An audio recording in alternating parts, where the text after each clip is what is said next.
Gabriel et Ambre semblaient former un couple parfait. Ils s'adorent et font l'envie de tous ceux qu'ils ont rencontrés lors d'un gala organisé par la société de Léa. Gabriel, qui était présent au dîner, ne pouvait détacher son regard de la belle du bal. Il l'imaginait déjà dans ses bras. Aussi, lorsque le moment est venu de danser, il saisit rapidement l'occasion de l'inviter, et elle a eu la gentillesse de lui prendre la main. Lorsqu'ils parlèrent enfin un peu de leur passé, Gabriel n'en crut pas ses oreilles. Il s'avère qu'il a dansé avec la fille d'un millionnaire, célèbre de surcroît. Léa était également directrice générale de l'une des entreprises de son père. Gabriel se débrouillait bien, lui aussi, en tant que chef de projet pour l'une des organisations les plus réputées du pays. Mais il savait que Léa et lui n'étaient pas sur un pied d'égalité sur le plan social, et il s'est immédiatement senti inférieur. Pendant quelques secondes. Il n'a même pas pu me regarder en face jusqu'à ce qu'elle lui relève le menton et lui dise « Ne regarde pas ailleurs, mon beau ». Même si Léa avait l'air très gentille et terre à terre, Gabriel s'est dit qu'il était idiot de penser qu'il pouvait avoir quelque chose à faire avec elle. Je veux dire, la fille de l'homme le plus riche de la ville. Il était sur le point de se lever pour partir quand Léa lui a pris les mains et lui a demandé son numéro. Puis elle a dit quelque chose comme « Je te veux ». Mais Gabriel était trop intimidé pour lui demander de répéter. Léa pensait vraiment ce qu'elle disait, et elle allait tout faire pour prouver à Gabriel qu'elle le voulait, Léa étant une fille douce, aimante et gentille. Gabriel tomberait dangereusement et impuissamment amoureux d'elle si seulement il savait qu'elle l'emmenait vers une zone dangereuse. Il se serait peut-être enfui, car cette femme d'apparence innocente était sur le point de faire de sa vie un véritable enfer. Ils ont rapidement entamé une relation et, après avoir fait la cour pendant 1 an, ils ont célébré un mariage à destination. Léa est toujours aussi gentille et Gabriel bénira toujours le jour où il l'a rencontrée. Ils jouaient comme des enfants et se protégeaient l'un l'autre comme des frères et sœurs. Gabriel savait lire en Léa comme dans le dos de sa main. Alors, quand elle a commencé à agir de façon inhabituelle, il a su que quelque chose n'allait pas, vraiment pas. Tout a commencé 6 mois après leur mariage.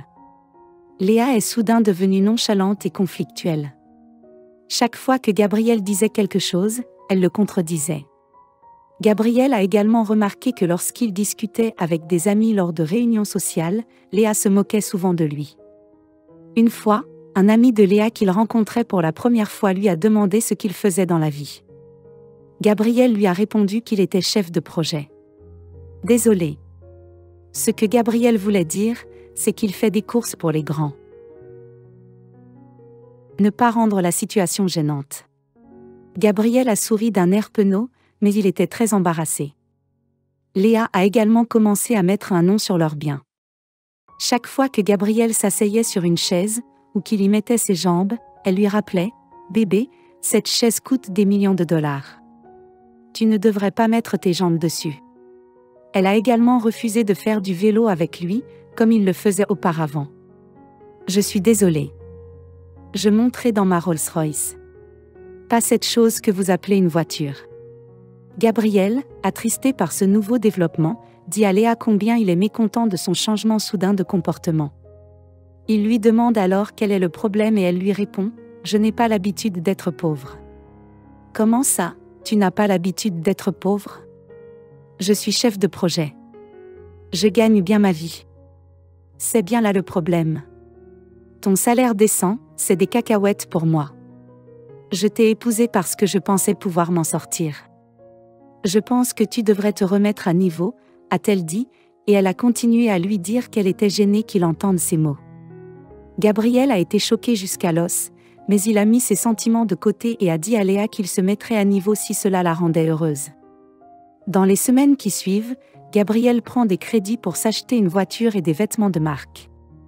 Voyant tout cela, Léa est redevenue la gentille fille que Gabriel connaissait chaque fois que ce dernier essayait de réduire ses dépenses. Léa pleurait comme un bébé.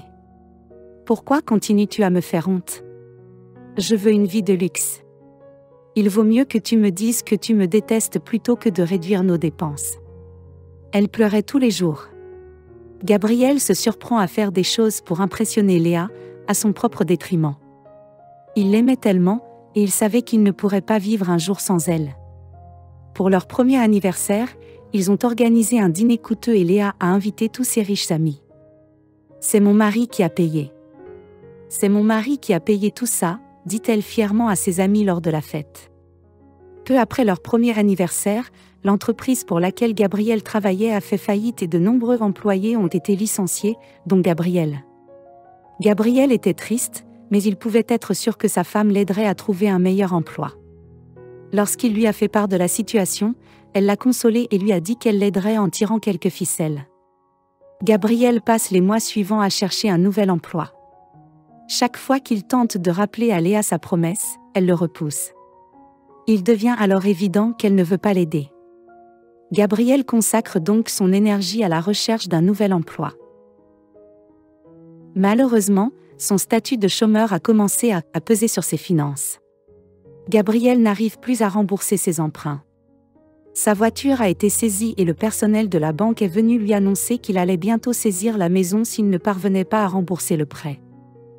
Malgré tout cela, Gabrielle a gardé espoir et a continué à être le meilleur mari de Léa, allant même jusqu'à emprunter de l'argent à des amis pour obtenir ce qu'elle demandait.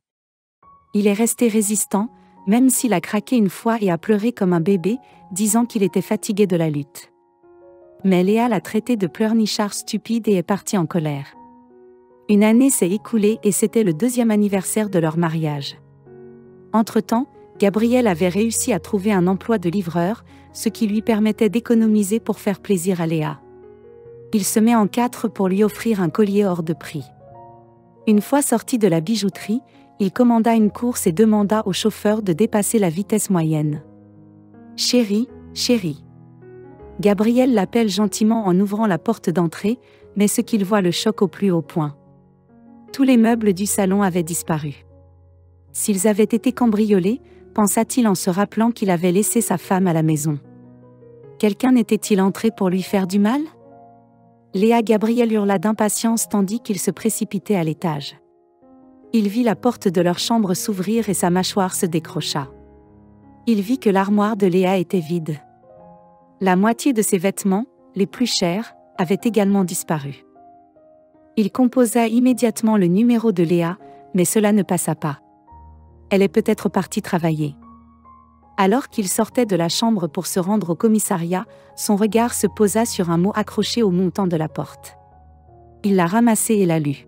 « Gabrielle, je pensais pouvoir le faire, mais je n'y arrive plus.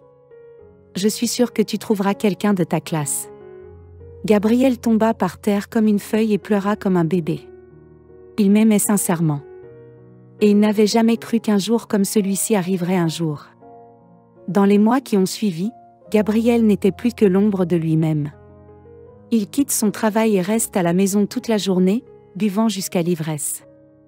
Incapable de continuer à rembourser le prêt, la banque a entamé la procédure de saisie. Lorsque Luc n'a pas pu respecter les échéances, la banque a pris possession de sa maison, faisant de Gabriel un sans-abri découragé. Gabriel n'avait personne à qui demander de l'aide, car il avait déjà coupé les ponts avec tous ses amis, à cause de Léa. Il a donc dû s'installer dans un foyer d'accueil et faire toutes sortes de petits boulots.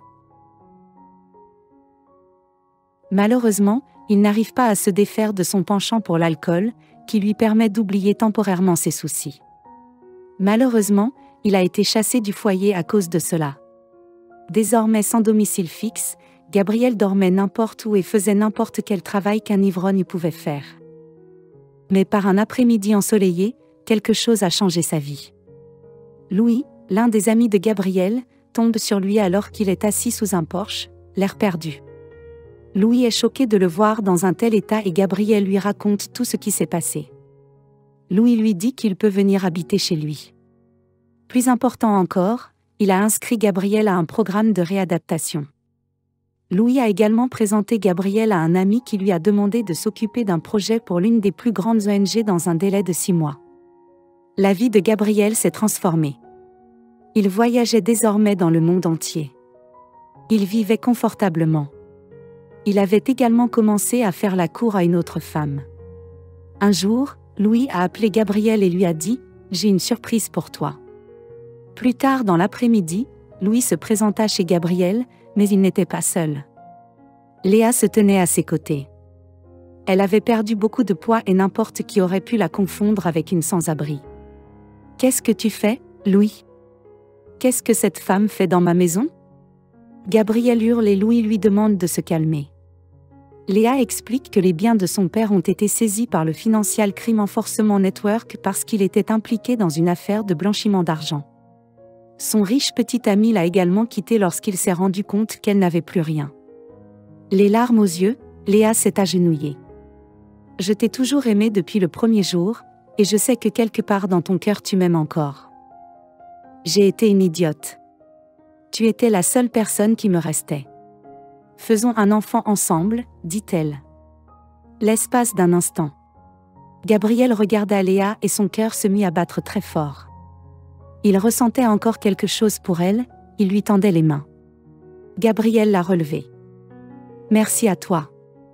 Merci, ma chérie. Je savais que tu me pardonnerais, dit Léa en essayant de serrer Gabriel dans ses bras, mais il l'en empêcha. Tu as fait de ma vie un enfer. Je t'ai donné l'amour le plus pur. Je t'ai aimé sans retenue. Tu n'as pas été là pour moi dans mes pires moments. Tu ne mérites donc pas d'être avec moi. Maintenant que je vis ma meilleure vie. Pars d'ici et ne reviens jamais. Et si tu veux savoir, une autre fille a pris ta place dans mon cœur. Et nous allons nous marier dans 2 mois. Je t'enverrai une invitation. » Dès que Gabriel eut prononcé ces mots, Léa ferma les yeux, et lorsqu'elle les ouvrit ensuite, elle s'aperçut que sa chemise était mouillée et que des servantes se tenaient au-dessus d'elle. C'est alors qu'elle réalisa qu'elle s'était évanouie de choc. Elle se leva lentement et sortit de la maison, la tête enfouie dans la honte. Qu'avez-vous pensé de cette histoire ? Faites-moi part de vos impressions dans les commentaires ci-dessous. Et merci d'avoir regardé cette émission.